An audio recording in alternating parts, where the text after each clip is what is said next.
পড়বেন, তার আর বর্তমান যুগে পুরো সময় নাই।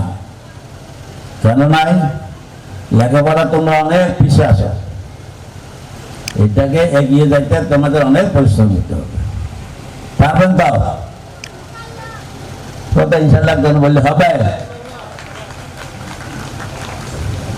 আপনাদের গার্ডিয়ানরা কেন আছে, তাদেরকে আমি অনুরোধ করবো,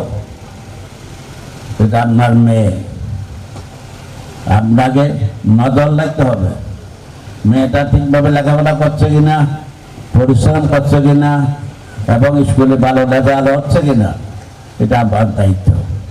আপনি দায়িত্ব থেকে দূরে সরে যাবেন, আপনার মেয়ে কোনো সময় ভালো লেখাপড়া করতে পারবে না, এটা বুঝে নেবেন। তো আমি বলি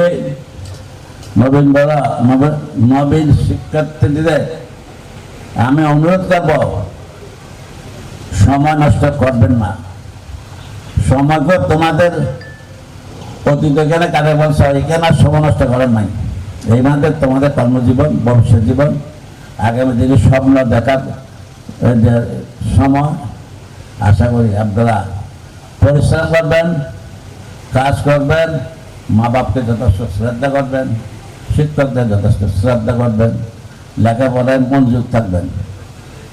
যা কলেজে শিক্ষকরা যা নির্দেশ দিয়েছে, কলেজে যা রুমে যা বক্তৃতা দিয়েছে, সব করে লিপিবদ্ধ করবেন।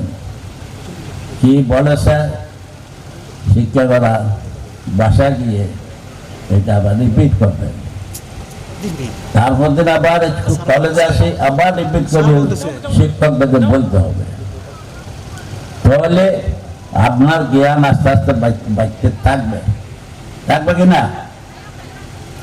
কি বলার তোমরা মেয়েরা, কি বলার ওয়াদা, তোমরা সবাই বাসায় গিয়ে সময় নষ্ট করবেন।